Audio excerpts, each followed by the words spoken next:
Hi and welcome to the table. My name's Steve Raine. I'm Jonathan Hicks. And I'm Mark Windle. And tonight we're talking about our top 5 popular games that we don't like. Now, initially we just said we were going to pick sort of games we didn't like necessarily. And we've had to narrow it down to high-rated games or games we were expecting to like. Yeah, I've gone with highly rated games because I suppose there are some things which sell a lot of copies just because they've been around for a very long time. You know, things like Monopoly or Clue or Risk or things like this. If it's highly rated, that means there's an awful lot of people who play board games who do think they're very good games. And yeah, I still don't like it. So that's what we're looking at. And what did you go by, Mark? I just went, we did your top 500-ish, went through and thought, which ones of these do I... If somebody brought this out, I'd go, I don't want to play it. Not necessarily it's a bad game, fundamentally, just not my... not for me. So I went away from games because there's a lot of games in the top 100 that I wouldn't play because I don't like the mechanisms, I don't like the style of game, even if that game isn't necessarily a bad version of that type of thing. So I've actually gone with games people would expect me to like that I don't, which is similar. So you'll have heard of you'll have heard of all of them, I imagine, but a slightly different way of looking at it, I think. When I rate my games, I usually try and factor in whether or not I think it's a good game in and of itself, and how much I enjoy playing the game, because they're often different things, and I kind of amalgamate the two in my head in some funny way and come up with a rating. So for this, I've just kind of stripped out the whether or not it's a good game. I think actually all the games on my list probably would be good games, but in terms of playing them, I just don't like them. That's where I'm at. So this is probably our most controversial list. Obviously there might be some disagreement with quite a lot of the options here, even disagreement amongst ourselves. I think this is the most fun list that I've got to write. by far and away it's like, yeah, definitely going to know something. I had a lot of games on my shortlist here, which is probably a sad sight to see. But I had quite a few. But anyway, we're going to go on to our top 5 now. Marvellous. It's number 5. So my number 5 was played with Mark. That's not true for all of them, Mark, but it is true for some of them on this list. And it is a game by a designer I really love. It's Mr. Stefan Feld. And although some of his games have been great and some have been good, this is the only one that's truly fell flat for me, and that's a game called Macau. And Macau, I've only played it once, but I've no desire to want to play it again, even if the guy I like's really good. And Macau had this what seemed like a really great mechanism that effectively on your turn, I can't remember the whole entities behind this, but on your turn you kind of picked a certain amount of cubes of a certain colour, so you might pick 4 red cubes, and it had like a windmill, so the 4 red cubes would go to the space 4 turns from now. And in those 4 turns, when it got to the 4 turns from now, that's when you got those cubes. So if you wanted cubes really quickly, you had to take fewer cubes, put them in a spot, 1 spot for 1 cube, 2 spots for 2 cubes. And that sounds like the sort of thing you'd like. Yeah, exactly is. And when I looked at how the game was played, I thought, oh, this would be great. I'm going to really enjoy this. It just fell flat. The mechanism was fine, but what you did with it, and it was cubes, and the theme was... It's never great in Stefan Feld games, but the theme just was like, it just didn't entice me into the game at all. I remember you playing in the game. Yeah, and I agree 100%. It was one of the games I considered this list. I think the Wind Rose is fine. The actual spinning, it's a nice mechanism, but it just felt... everything felt, even by Feld standards, so tacked together. You had the map that you're moving around your ships on, and then you're getting buildings and stuff. A couple of tracks as well. But they were, I mean, even by Feld standards, this was just... I don't know what the original theme was, but I don't think it was this. The mechanism is in his game. He sometimes has too many, but they often feel like they fit together very well, and you can use bonus actions from this one to help with that one. It just didn't in this game. And so a game where there's a game by Stefan Feld, everyone just assumes I'm going to like it, and I did not. One issue I have with, in terms of games, how much I enjoy the games, is how much the theme grabs me. And this entry in my next entry is very much one of those where the theme just didn't grab me at all, and that's Star Realms. I'm quite happy with sci-fi in general, but when I sat down to play the game, it just felt like there was no theme at all. It was just random. I mean, it's a very simple deck builder, essentially, and it's been very popular. And rather strangely, I really like Hero Realms. And that's entirely a theme. It's very similar. I mean, Hero Realms is slightly better with the expansion stuff anyway. That's right, they've added a few bits, which was enough. But when I first played Star Realms, I was like, there's just nothing to draw me in here at all. I feel like I'm just doing a deck builder with random numbered cards, just trying to build up my engine and do more damage each time. But it didn't grab me at all. I don't hate it, but I will say that I'd only ever choose to play it on my iPad. Or my, Okay. it's a fine phone game because it's so simple as a deck building game that you haven't got to worry about too much going on the screen, whatever.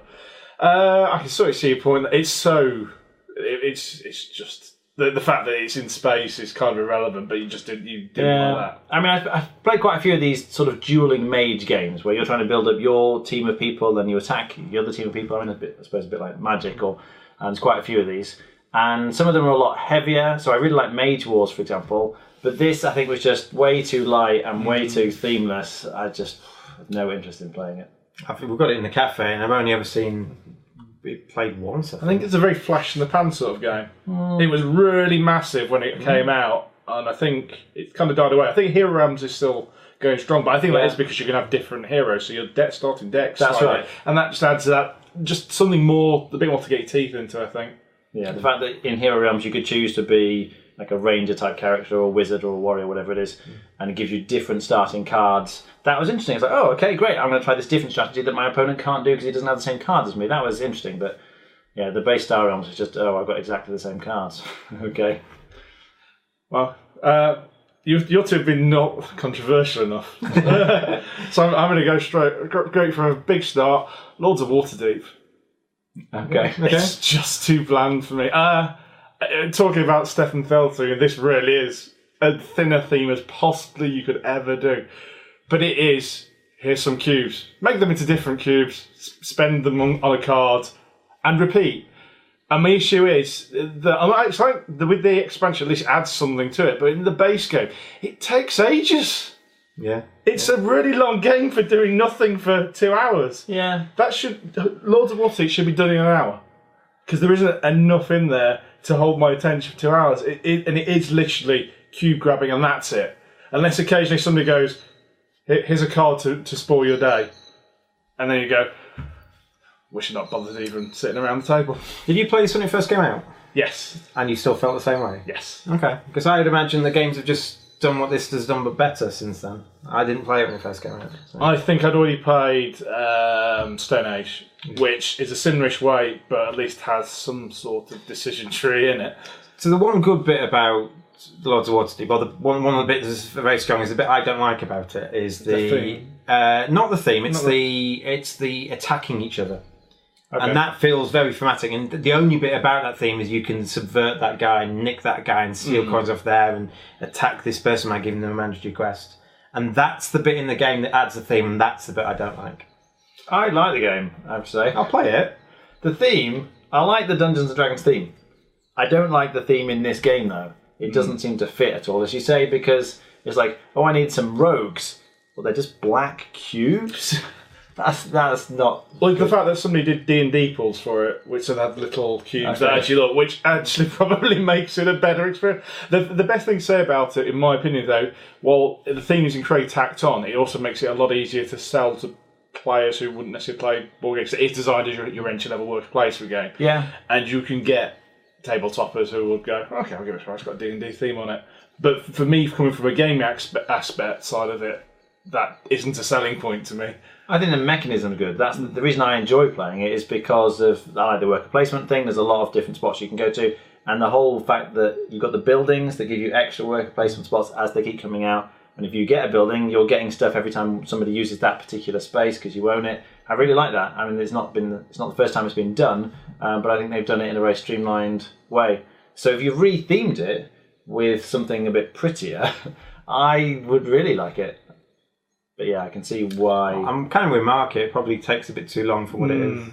But it needs to be that long. If you've played the game and you build your engine and you complete all your plots and that give you extra stuff, it needs to be that long for that to be a viable strategy. To do the building. Have you played it with the expansion? Yes, and I do think the expansion makes it taste like a player. Maybe part of the issue with it is because it's such a simple game that you're aiming at simple, like newer players. They're inevitably going to take longer, and therefore you as a gamer are bored. That's potentially true because I think I've only ever played it with new gamers. Oh, okay. And that's just the way, but that's the nature of the game. But this is my list that I wouldn't want to play. That's highly related. So, in my opinion, that's why it's there. It's not that controversial. It's apparently not. But I don't think our listeners, viewers will agree. Well, I never. It's number 4. Right, my number 4 is a social deduction game, essentially, that generally is very popular, and it's popular with people who are kind of fairly new to gaming, and it's been popular with gamers as well. And yet, every time I played it, I just not got a clue what I'm doing and don't understand what's going on. I think I know this. And that's Mysterium. Where, one person's the ghost and they're giving out clues, and you're trying to guess. You have these pictures, a bit like Dixit, where you've got lots of different things on them, and so you're trying to work out which of your, in terms of the clues you've been given from the ghost, which pictures they relate to. And the thing I find I like the basic idea. I really like Dixit. You're trying to link clues with pictures, but there's just so much going on in each one of these pictures. There'll be a person in some kind of costume, and there'll be a table there, and there'll be various items on the table, or there's a room, and there's tons of different things in the room, some of which belong there and some of which really don't seem to belong there. And it's just a hodgepodge of all kinds of different imagery combined together. And so when the clue is like red or something, you're like, there's a little bit of red on that one, there's some red there, and it's just almost any clue you can give, you could potentially find things on multiple cards. And I guess they've kind of designed it that way, but I always feel like I have no idea, and I'm just kind of guessing randomly, so I don't feel like I'm really involved in the game at all. You guys like it, don't you? I think it's fine. I think having played with Jonathan and bullied him into playing the last time we had to play, I can what he's saying is not untrue. Yeah. He really doesn't have a clue what's going on. And although you gave it a good go, and I appreciate the fact that I didn't realise how much you hated it until the end when you go, oh my god, that was awful. But yeah. I liked it when it first came out, and then I played it enough, and then I don't feel the need to have to play it again more. So I don't think that's okay. I think it happens with a lot of games in narrative, but I think I've seen everything that game's got to show me, and while I like the idea about it, again, it's kind of can go on a little bit too long for what it is. Yeah, I found that. Okay. Yeah. My number 4 was billed as the exceptional new version of Terra Mystica, and it left me cold and bored, and I think Jonathan probably agrees with me. Clans of Caledonia. Yeah, it was. I don't know, because fundamentally, mechanically, looking at the game, it should be good. But nothing. I've played it twice, so it's not even not given it a good go. I went through it for a second time, and I disliked it the second time more than the first time. So that's pretty much resigning that to the bin. It just, whether it's the fact that the map, like the expansion, the map's less interesting. It is tight, but I'm just not that bothered. It's got a tacked on purchasing board that I guess that I can see what they're trying with. Like, you can buy goods and then good price change, whatever. But it's kind of, it's not really well put into the rest of the game, and I don't know. There's nothing. I can't put a single finger on why I don't like it, but I don't. It doesn't grab me. I've not enjoyed either game of it, and I certainly wouldn't want to play it for 2.5 hours plus. And its other biggest problem is it came out exactly the same time as Gaia Project, which was a million times better and definitely in the same space of, if you're going to own one or the other, you Gaia Project. I'll just get Terra Mystica if you want a fancy version. So I think this let clans down a bit. It just, the time it came out was probably the worst possible time, because they were, Gaia Project and the clans were both built as Terra Mystica 2.0 or Terra Mystica 1.5 or whatever you might want to think about it. And everyone I know who's played both has preferred Gaia Project by a long way. It's done quite well though. I mean, I think it's sold plenty. It has to be popular, otherwise it wouldn't be on this list. Yeah. But I'm very much with Mark. I played it and I was like, because I was expecting it to be good. Yeah. Lots of people said, "Oh, you must try this; it's very good." And I played it and I was like, I didn't hate it. I thought it was fine, but I didn't really think it was a very good game at all. It was just okay. It felt very cheap as well, and maybe that's a time it is now. But everything Component quality. Yeah, it just felt. I expect they might do a second edition with better components, because it has sold well. It's popular. It's in, I think it's hit the top 100, or it's certainly close. Yeah, it's up to 90 something, I think. But yeah, I don't know why. There's nothing that makes me think that that's. I feel a bit like that. The mechanism didn't seem to stick together well. There wasn't a cohesive whole we were playing. And I wouldn't say that it was a bad game. I just, as you say, it's like... There are people we game with who quite like it. Yeah. I think, you know, Dave, Nathan, Sophie all happily play that. But no, I've not actually had a chance to play it. It's like Gaia Project's always sat there. So my number 4 is a Euro game by a guy who designs quite a lot of Euro games, very heavy Euro games, and that is Feast of Odin. And Feast of Odin is a worker placement sort of game where you have to feed your workers at the end of the round as usual in every Rosenberg game. And for me, there's a couple of reasons I didn't like it. There's too much going on, too many spots. There's like 60 working spots, aren't there? Which in Caverna there are lots of buildings you can buy, but the spots of the workers' placements you go to that are limited, and invariably in a worker placement game, a good one, someone takes a spot just before you go to. It just didn't feel tight enough for me. I thought, well, I'm just going to go down that strategy. No one else seems to be doing that, which means I got kind of the run of what I wanted to do. And the other thing is things came by too easily. It was just really easy to feed your people. It was really easy to get extra workers. It was really easy to do everything you wanted to do. And so it felt like the person who did the most dominant thing, which felt to me to be the shipping track. Yes. Yeah. 2 of us did the shipping, 2 of us didn't. And the 2 of us did the shipping finished first and second. And although maybe everyone should do that, but if everyone should do that, then you've got even more spaces that aren't being used. And the other thing I didn't like is you're buying jewellery to fit on an island to cover up negative points. It just like, I'm not one for moaning about the theme in a game, but this just like, it made no sense at all. And you can't put blue ones next to green ones, or blue ones next to blue ones, or green ones, whatever. Some of the colours were you could fit next to each other, and some you couldn't. And there was absolutely no reason why that was the case.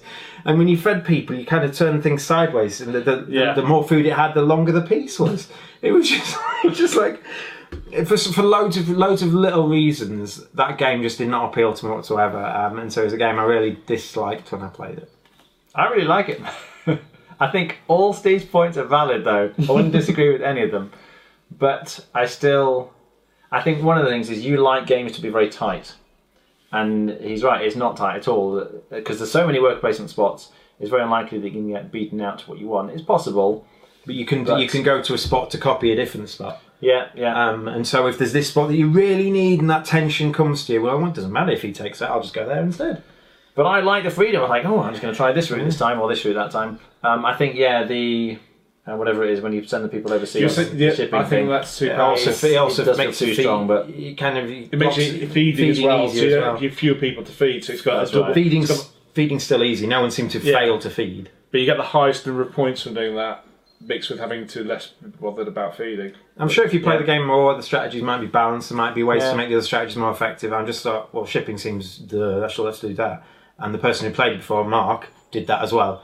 And the people who hadn't played it before didn't ship, and they just didn't do very well at the game. So I just didn't enjoy it. I like the way you're covering up the spots on the board to get stuff. Okay, yes, but there's no reason. But that's right. It's just a mechanism. The theme is really not there on that one. I owned it and sold it. I think I agree with Steve's points. I don't think I dislike it. I would play it if somebody really wanted to, but I wouldn't pick it over Caverna or even Agricola. Okay, I agree. I think they're just better games. Yeah. Extraordinary. It's number 3.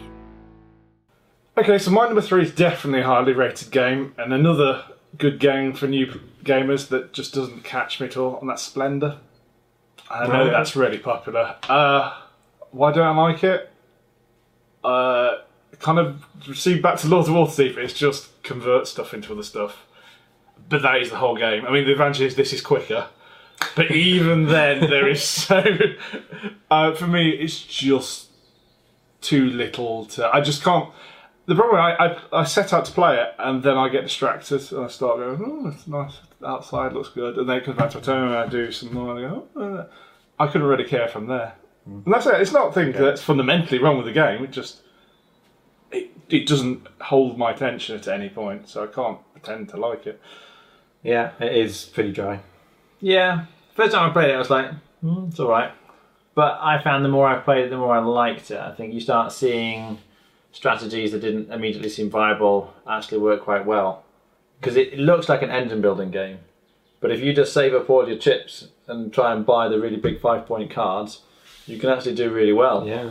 But it feels like you shouldn't be able to. No. It's like, hang on, games shouldn't be designed like this. The engine building should be the way to win. But I've seen kids beat a group of adults doing that. Yeah. So I like the fact that there's a number of different paths to victory in that sense. So I'm quite happy to play it. I can see with Mark, he does kind of like a reason for converting stuff. I've seen you play games where you do convert stuff into stuff, but there needs to be kind of a kind of catch or a mechanic that you really like behind it, and there just isn't in Splendor. The mechanic in Splendor is convert. Yeah, I think you can lose it on the first couple of turns as well. You can kind of I'm going to go for that noble, I'm going to try and get this, and if someone beats you to a couple of the cards, what you were trying to do to start with can be let down. Yeah. Or if you just lose focus, you kind of forget, switch off, and maybe I can see that. I quite like it though. That's fine. So my number 3 is a Dudes on a Map game. And now you might think, Steve, you're not meant to like Dudes on a Map games, and generally I don't. But this one was billed as a Euro game. What is it? Is it Blood Rage? It is Blood Rage. And this was billed as a Euro game, and I was kind of caught in by the hype and think, there's drafting and hand management, and the most troops doesn't necessarily win, or you kind of want to die, and all these really nice things. It isn't just about who made the biggest army and stomped around the board and stuff. And I just didn't like it. I think I even won. It's not like I had a really bad experience of the game. I actually had a good game within the game. I just Anyway, so basically the drafting has some broken combos that if you've played before, or you happen to look into the combo if no one's played before, you just do well. And so I played with someone who played before, and I happened to look into this combo. I think, draft that. That's really good together, and I got that out. And you're meant to, having played before, you're meant to stop people who've got this card to get that card. Yeah. And if I'm willing to put some more time into a Dudes on the Map game, maybe I should do that better. But the fact that can happen in the first game or even the second game, or people who've played with these cards before will beat other people, because should they tell people at the start of the game that watch out for this and watch out for that and watch out for this? Well, you mean like the bring something back to life again, kill my ship repeatedly, and you can make a load of points just by because you could attack, know you're going to lose, kill it, and then there's a thing spend a power, whatever it is, to bring the ship back, put it back there, attack, and repeat, and you're getting 12 whatever points. And you study that. I've done that like 5 times in a row in the final round. And it's just like you're not out tacticking people. You just happen to get to look into this way of doing it. So Dudes on the Map games that are better than that for different reasons. I think Rising Sun does it, the Eurogame style of it, much better. I really like Rising Sun. That's definitely true. Kemet, loads of text, loads of different things to get, but it's open information. You can see exactly what everyone has got and what everyone's going to be able to get based on the pyramids of their dice. And so those two kind of, not necessarily extremes, but Blood Rage is kind of in between those two, and because it missed on both accounts, I really didn't like it. With Dudes on a Map games, I'm not sure that I'm bothered about winning. It might sound a bit daft, but if it's a Euro, I'm like, oh, okay, this is about planning effectively. How best can I manage my resources, or pick the right spots, or take account of other people's actions? And so I'm like, okay, I'm going to try my best, and I really care about winning in that case. And often, if someone's beating me, I can see, oh yeah, they played better than me, I made a misplay here or something. But with that kind of game, it just feels too random in general. Oh, I'm going to try attacking here or attacking there, and they might do something else, but I don't feel like I can take account of what everyone's plan is going to be. So I just let's just have some fun. I'm just going to, I'll draft this, I'll draft that, I'll attack this, attack that. So look at a big giant. I appreciate what you're saying, but it just doesn't bother me. I like Blood Rage, very happy to play it, because I just go in with that, let's just attack a few things and score some points. I couldn't care less if I win the actual game in the end. I think it grew on me more as time's gone on. It's still not my highest rated of that genre by a million miles. But I think I've liked it more the more I've played it. It's possibly because I've played with people who've played it, so they're kind of aware of those combos. I think that is true. If you're not aware, because it being a drafting game, the amount of hidden information, people might not even see these cards until they're being done in by them. Which feels a bit harsh, a bit unfair. I think my biggest problem with it is more so because of the nature of the drafting. There's actually no real negotiation in it. I like my Dudes on the Map. Yeah. I want to negotiate with other people. You don't attack me there, I won't attack you. And that doesn't, you just can't, that's the way it's set up, you can't do it. There's no game to it. You know, when Ragnarok's coming down as well, you're kind of forced to head towards that and try and get in those spots. So what is billed as a Euro hybrid, I think, is just a Dudes on the Map game, and I wish it wasn't. With Euro mechanics, which I just wish it wasn't. I was just Dudes on the Map game, and I can avoid it like I usually do. All right. Okay. So I said earlier, theme matters to me in games. If the theme doesn't grab me, that's a bit of an issue. But there's something else which bothers me, which is going to be featuring again higher on the list, and that is in some games you can be presented with a certain amount of information, he's like, okay, let me try and take account of this and make the best decision. Then more information gets added, and you're like, oh crumbs, okay, I'll try and factor this in as well. And then even more information gets added, and you're like, after a while, it's like, I give up. I haven't got a clue anymore. I was trying to manage, it's just too much to manage. And for me, the game that puts those two things together is Le Havre. The theme of this one is, I don't know, the ship's kind of sailing in and out of this port, and stuff magically, like the fish and the bread or whatever it is, just piles up and you're just grabbing stuff. But the theme doesn't grab me at all. I'm not interested. But in terms of what you're doing, each round or something, more buildings appear. And as well as using your own buildings, you can use other people's buildings, can't you? And to start with, there's a few of these buildings like, okay, you're kind of trying to build your engine, so I'll get the bread from this and cook it with this or something, and you're kind of upgrading your resources and trying to cash them in for points. But the next round, more buildings come out. So, maybe I should be using this building. Oh, hang on, this building seems to be better than this one, and the buildings keep coming, and the buildings keep coming. And by the end, I was just like, oh my goodness, I don't know. Steve seems to manage very well with these kind of games, and you can see him planning like, Steve can see what he's doing, he knows what he's going to do. I haven't got a clue. And it was just so slow, I think. But I imagine I was contributing significantly to that because I just had a major case of AP, like analysis paralysis. I was just struggling to process all the information to the point where I gave up. And it's not like we played a 4-player game either. We played a 3-player game the last time we played. And it was just too long. I was like, oh, I'm not bothered. So I got to the point where I was like, okay, I'm just waiting for the game to end now. And then it went on for another hour. So the way the mechanics work in the game, the point where the last building comes out, you've still got piles of stuff that you still need to convert into points, and you still need to do that stuff. So you still need a few more rounds, even though there's no more buildings to be built. And that's just the way the game is designed. It wasn't slow because we were slow, it's just slow because that's how it works. You kind of need those last few turns just to churn the remaining resources you've got into VPs.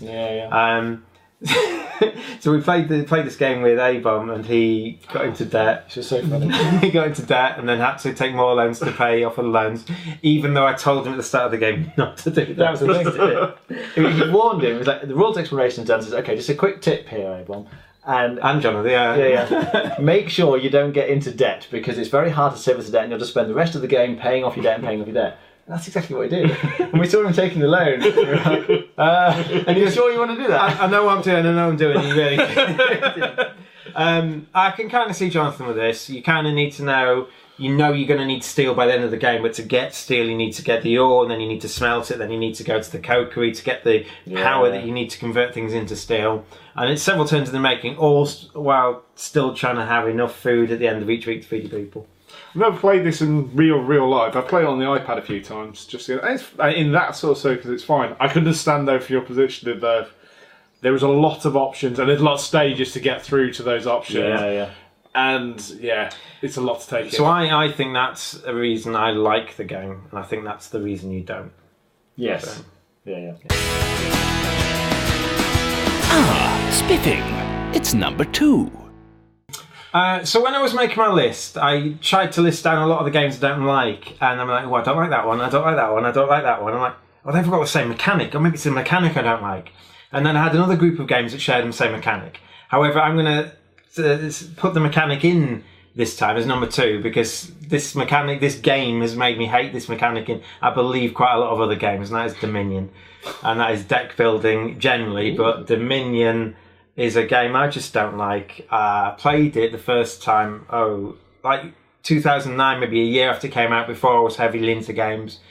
I just didn't like it. It felt like you were doing your own thing. You didn't really interact with other people at all. And normally that doesn't bother me, but it did here. Some people just going done. And I couldn't even follow their turn. They were going so fast.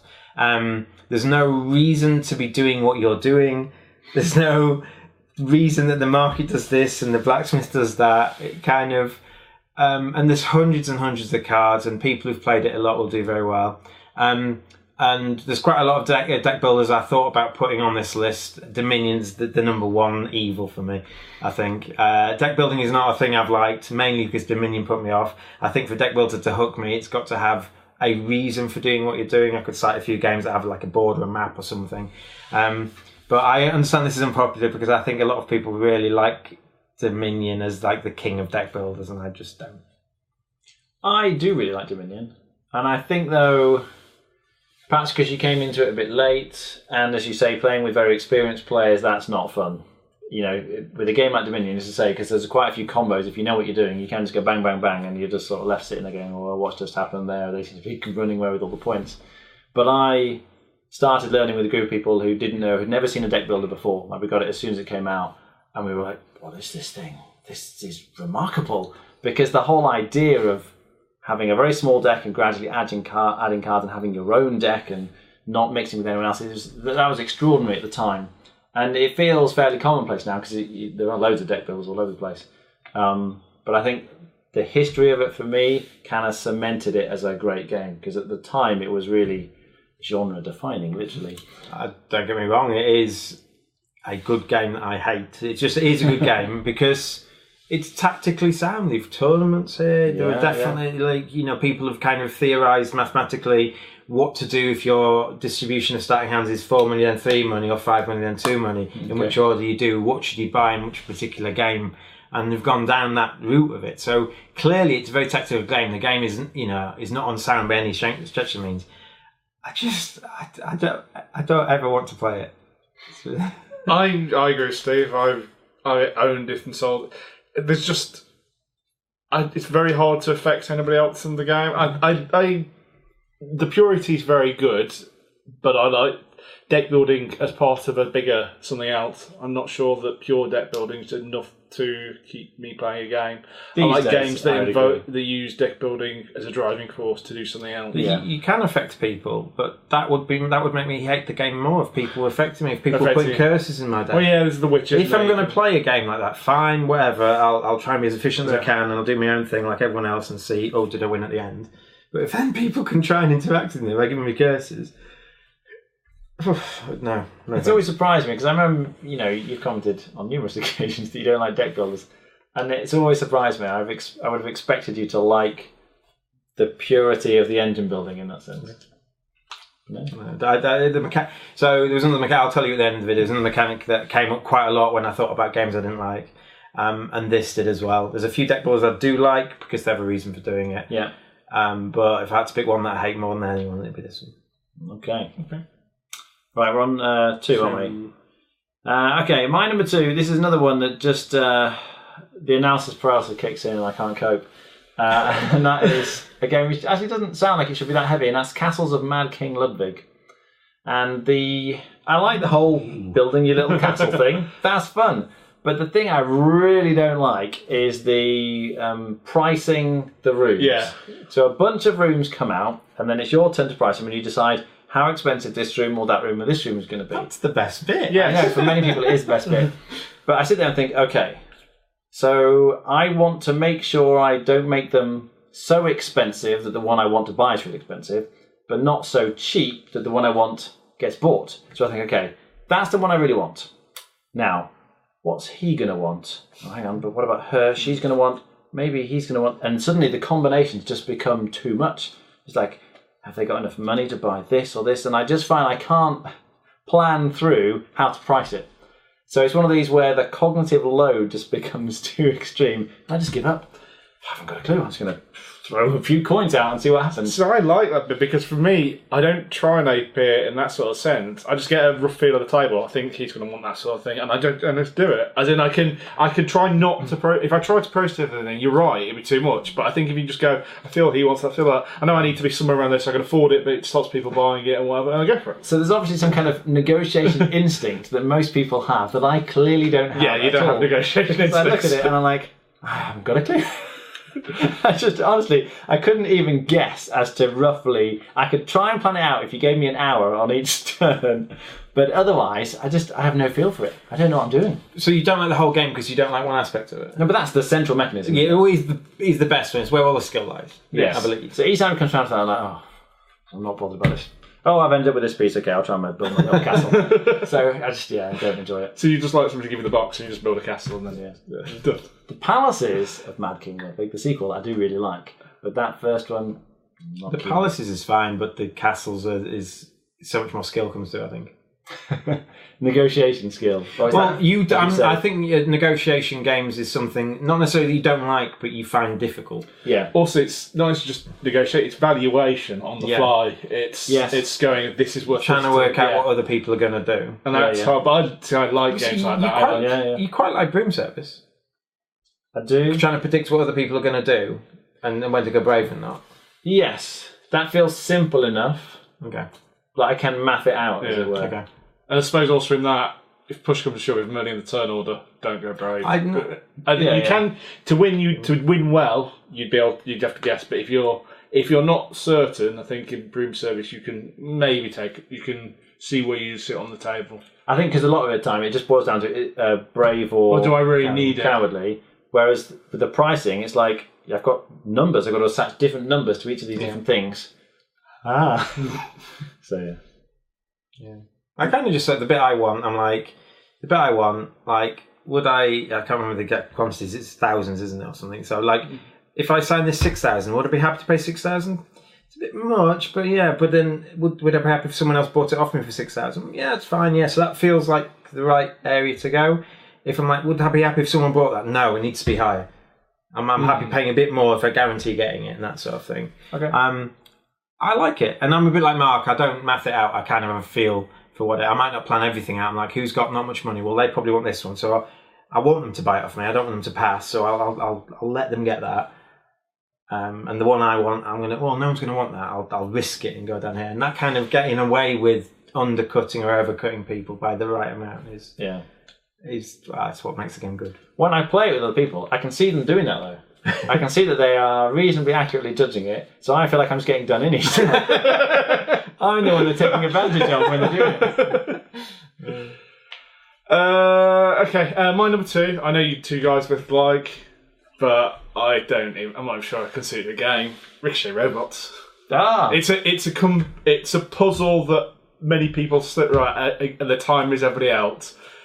And I enjoy it fundamentally as a puzzle. I think I've said in a previous video, I've enjoyed when Z-Man used to put them out on Facebook. I used to do the little puzzle. That's quite fun.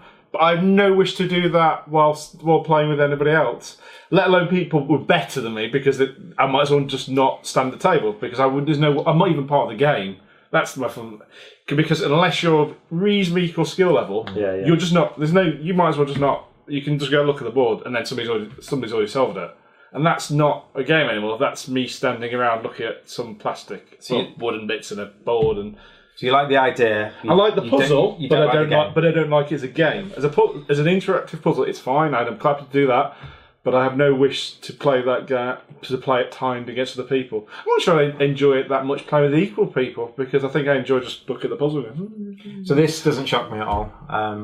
It's a more my thing, though, isn't it? Yes, it definitely is. So I was chatting to my co-worker while I was making my list, and I said, "Well, it's games that you don't like that other people do." I said, "Would you have a clear number 1?" He went, "Yep, Ricochet Robots." So to some extent, I can see that happening, and I think it is a game that, if you do play with good people, they can put you off. Yeah. I completely see that. Yeah. It doesn't bother me, because as I play it, I can see the more I do it, the better I get. So he might be a million times better than me, but that's okay. I'm just going to ignore him, and I'm just going to try and get better. And I, as you say, like the puzzle. So I'd probably treat it more as an individual puzzle if we're mismatched anyway. I know I'm going to lose everything. I'm not going to get any points, but I'm just going to enjoy solving the puzzle as best I can each time. But that's why I'm happy you just set me one on a puzzle, and I'll take it away. Give me a book of Ricochet Robot puzzles to start. I'll be perfect for sitting on a train. That's fine for me. Okay. But as all playing it together, as a game, interested. It's a bad game for you. Okay. Yeah. By Jove, it's number 1. So we get to our number 1s. Again, we don't have the Between Two Seats card. We pretty much run out of them anyway. So what we're going to do now is Steve's random question. And it is, we had pizza for lunch together. And we all had some toppings on our pizza. What was your favourite topping on your pizza? My favourite pizza topping is probably olives, actually. I had meatballs on my pizza. That's quite nice. I would just go with the cheese. I'm for cheese. Okay. So cheese, meatballs, olives. Okay. Okay, that's nice and simple. Okay, my number 1 is a masterfully crafted game, probably one of the best done games of all time. And you guys both know I don't particularly enjoy ever playing it, and that's Love Letter. Okay. I don't know. It just feels like, and then some people make a guess, and then to the end of the game, and then somebody and then somebody gets a cube, and let's repeat that, and that's it. There's no evolution. The game doesn't get. It is too light. dull. It's just so, and it's the fact that you have to repeat doing it. Yeah. And it's like, can we not just win on the first time? But you can't, and that's it. And then it's like, which card? Actually, yeah, okay, we'll try that. Take a guess. No, you're wrong. Great. You gotta go then.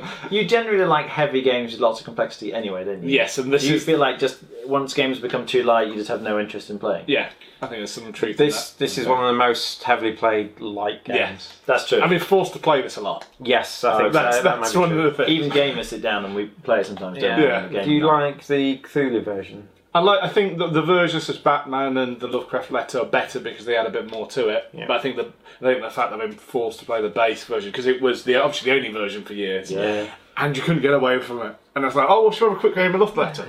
Do we have to? It feels it's too short for you to say no. Yes, you can't. We're waiting for that game to finish. Quick game of Love Letter, anyone? You're like, fine. Without being rude, yeah, I can see if you don't like it. So it's the game I've had to grit my teeth the most and just go, because you can't. There were other issues though. You'd say, okay, it's very quick, but then you end up playing for loads. People playing for best of 3, and then it was on 2, and suddenly you've been sitting here for 30 minutes plus doing nothing. It can certainly drag a bit. Yeah. I don't like it. I haven't played it. It's one of the best designed games. Yes. How good it is with 16 cards. Yes. Fundamentally, it's a masterclass in this game design. It's so elegant, so smooth, plays so well. There is some strategy. They played a 2 first. Well, why would they play a 2? Maybe they've got a 2 and a 3 because they wouldn't dare play a 3 with a 2 in their hand, or maybe they play a 2 because they've only got the 8 and they don't want to play anything else, or they can't have a 4 because they'd have played 4 first. So you can predict it a bit, but yeah, I can see that people don't like this, and it must be frustrating. I won't suggest to play it again. It's fine. So my number 1 is a game that I've not played with you two, and in fact I don't think I've ever seen played at Fang. Andy Pelton might have brought it a couple of times, but that is a game it was the quickest game I played then sold. I played it and sold it within like a week or 2, and that is a game that I don't consider much of a game. That's Kingdom Builder. Oh, okay. Fair enough. So Kingdom Builder, you have a hand of 1 card and you play it, and you're very restricted to where you can play given that 1 card. It has to be next to something you've already played, and the fact that you don't have a choice there. Now, if the game was a completely abstract game, which it effectively is, but it isn't. If it was a game, but you've got watchtowers and this bonus here and that bonus there, and you're trying to create different terrains. If it was just red, green, yellow, blue hexes, and you've got this hex to do it, and I could maybe plan it out there. But they've tried to impart theme on it. And I really like abstract games. And I generally hate theme. No, the themes are relevant in games, but the fact they've tried to tack it on to a game where I don't think has much strategic outcomes. I played it and I hated it, and the people I played with hated it, and we're like, are we sure we're playing around? We reread the rules and we think, yeah, we definitely are. I just got rid of that so quickly. I think other games I've not enjoyed, to some extent I've even probably still got some of them, but this one just went out the door straight away. I don't like it. I agree. We were talking about the other day when it should be called Pattern Builder, the game, not Kingdom Builder. It is incredibly abstract, and I don't generally like abstract games, so it surprises me a bit that Steve doesn't like it, but yeah, I can see your point. You got the 1 card. It's like one of my issues was you are just super restricted about where you can go and what you can do. So it feels like the game's playing you sometimes. Sometimes that 1 card is, oh brilliant, I've actually got a bit of a choice here because I can't place this next to something I've already placed. Yeah. So you get to place it in a new position. And if you just had a hand of 2 or 3 cards, or they did it in a slightly different way, where maybe there were 3 cards face up and you could pick one of them to do it, so you could kind of see what was coming around on your turn, because you pretty much you're hoping you can play this in a useful place. And it just fell flat. It was rubbish. And the thing is, I sold it to my co-worker who loves it, And then Andy Pelton has a copy as well, and he loves it. So it isn't necessarily a bad game. People do like it. Yeah. And it won Game of the Year. How? No, I think it's just a bad game. I think they're just wrong. Fundamentally, I said at the start that generally the games I think are good games. I just don't like them. I think this is actually just not a very good game. I think this is solely entirely based on Vaccarino's name because he's just done Dominion. They have tournaments in it. I know. Well, let's play 52 card pickup or something instead. Because that's about the level of skill. I don't like. Well, the reason I didn't include it is because I don't know if it's highly rated enough. There's enough people that seem to quite like it for a game that I can't even see why they like it. I'm glad you two agree with me. I think. All right, my number one is a social deduction game, which generally are quite polarising for me. Sometimes I love them, and sometimes I really don't like them. And I played it the first time, and it was okay. I'm struggling to get the hang of it. And I played it again, it really fell flat. And I played it a third time with a different group, and it fell even flatter. And then I thought, surely, maybe it's group dependent or something. I played it with another group, and it just was the worst game I've ever played. Spyfall? And that was Spyfall. I still think, fundamentally, it's good if you play it with the right group. But I don't think I have ever seen it go down well. I've tried it, with non-gamers, I've tried it with gamers, I've tried it in many different contexts, and I've never seen it work well. I've seen it be okay, but not something I'd be like, oh, that was great, really enjoyed that. Because too many times, it's the one where you're trying to guess where you are. So there's one person who hasn't got a clue where they are, they've got a bunch of locations in the middle. I think the only way I can see it working is if everyone's played it a lot and they really know all the different locations. Because the problem is, someone doesn't know where they are, and you're asking questions to try and work out where you are. But one person is going to have to study this sheet to try and work out what are the possible places you could be, which really gives it away. So they try not to study it. So you end up inevitably, I find in Spyfall, with somebody having to ask a question, and they just don't know what to ask. And it's like, and it's just painful. Yeah. You just sit there watching. It's like you want to help them out. Well, try asking this, try asking that, but you can't. You just got to let them ask the question, and it's like, oh dear, this is no fun at all. And yet, I've heard other people talk about it. It's like, oh, it was amazing. It was so much fun. Really got into it. I have had some good games of Spyfall. And when I first got Spyfall, I made a print and play, and the back of your card had all the locations printed on it. Okay. Which solved that problem. So when I did it, it said spy, but you put it face down on the back of the card. You could see, so you could certainly look at the people, and you could look at the back of their cards as well, because it will be on every card. Okay. So that's all that problem.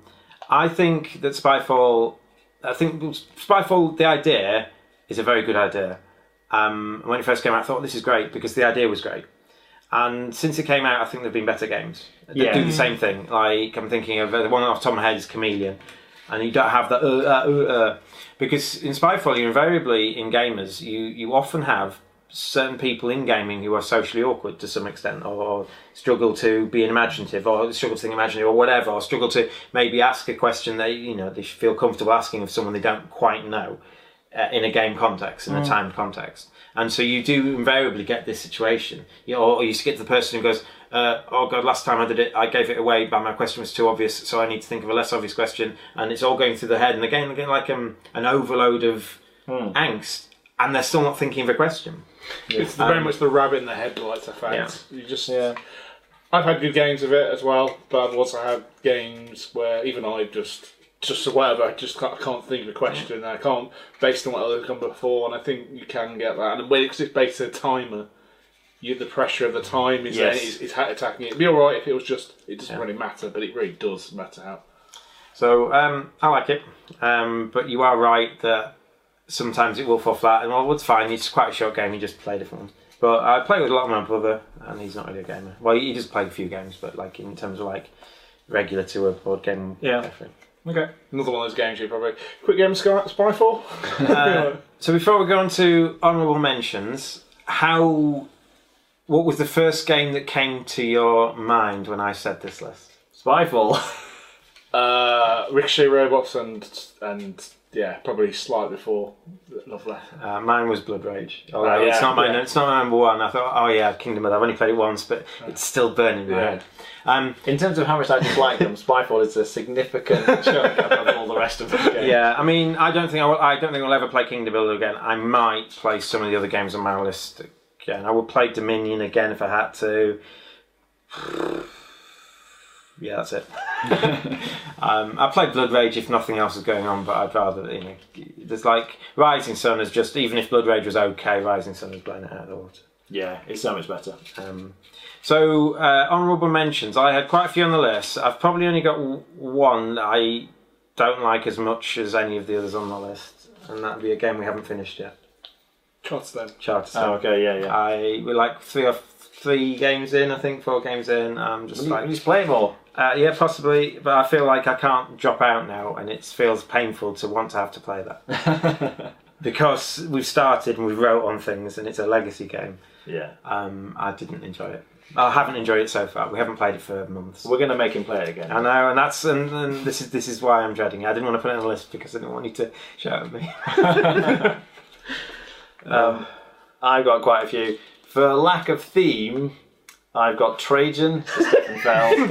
I thought this would be on your list. Yeah, it's definitely a contender. Suburbia. I loved playing SimCity as a kid. The whole city building is great, but Suburbia is just, I don't like the artwork, and it just feels too pedestrian the way it's plodding through the mechanics. Castles and Madkin Ludwig does what Suburbia does better.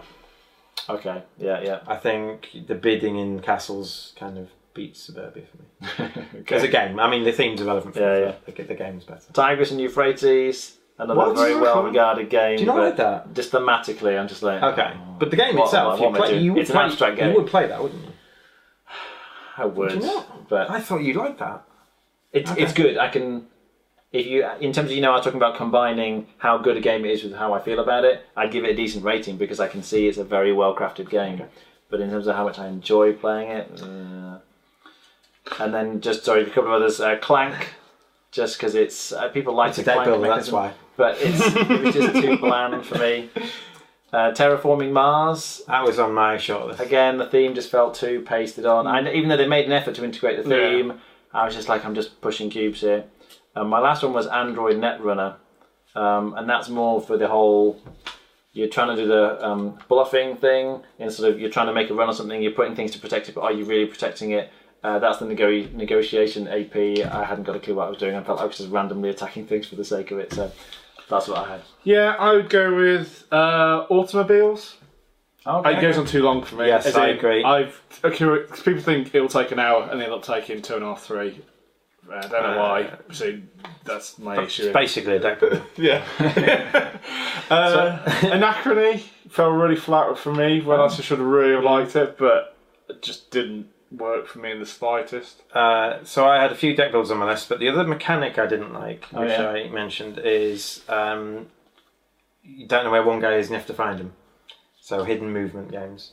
Fury of Dracula, Spectre Ops, Scotland Yard, just don't like Last Friday. And I'm like, didn't rate this game out. And I looked, I'm like, oh, it's just a mechanic I don't like. The games are probably fine. So I didn't put them on the list. And deck building is a mechanic I don't like, but I disliked Dominion so much I thought it was worthwhile.